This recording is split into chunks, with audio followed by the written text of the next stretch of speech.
There are 5 types of claims: claims of definition, claims of value, claims of truth, claims of cause and effect, and claims of policy.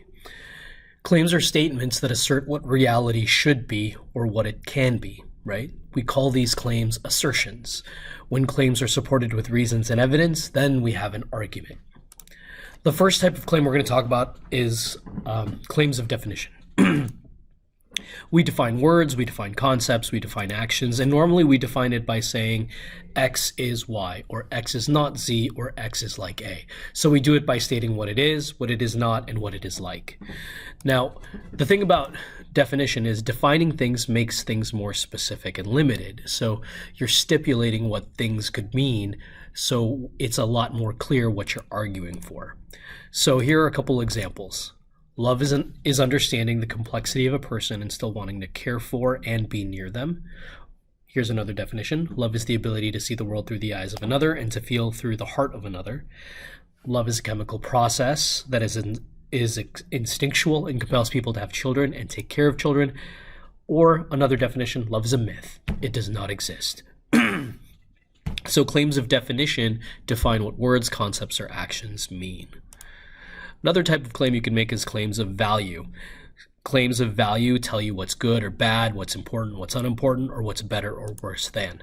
So it's often structured like this: X is good and bad, X is important or unimportant, or X is better than Y, X is worse than Y. The thing about claims of value is you are judging the quality of things. So it's a statement where you are imposing your opinion, where you're, being judgy, right? Here are a couple examples.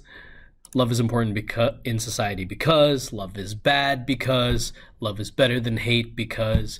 So there are a couple examples. And then another type of claim you can make are claims of cause and effect. This, you can explain what caused something or what the effects of something will be.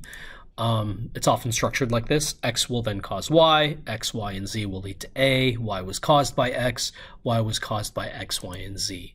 So the thing about claims of cause and effect is it puts things in a sequential order where you're tying causality between one element and another, or several elements in another. So you're connecting them because they have to be connected because of cause and effect. It's one of the basic claims we can make about reality, right? So here are a couple examples.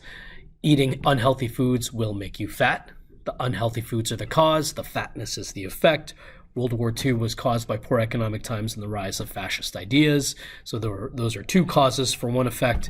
And working hard to improve your skills, practicing plays with your team, and good strategy leads to winning more games. So there are multiple causes to one particular effect in that example. Another type of claim are claims of truth. This is where you assert the way reality is, or the way that it works. Here are some structures. X is like an adjective, X does this, or X is a part of, or X relates to this. So claims of truth are not really truth per se. You can't ever really prove them as facts. Sometimes they're called claims of facts. They can never be proven completely, but you believe them to be true. They're not facts, they're a way of seeing things. If they were facts, you wouldn't have to make a claim, right? So here are a couple examples. Children are innocent. Life has no inherent meaning.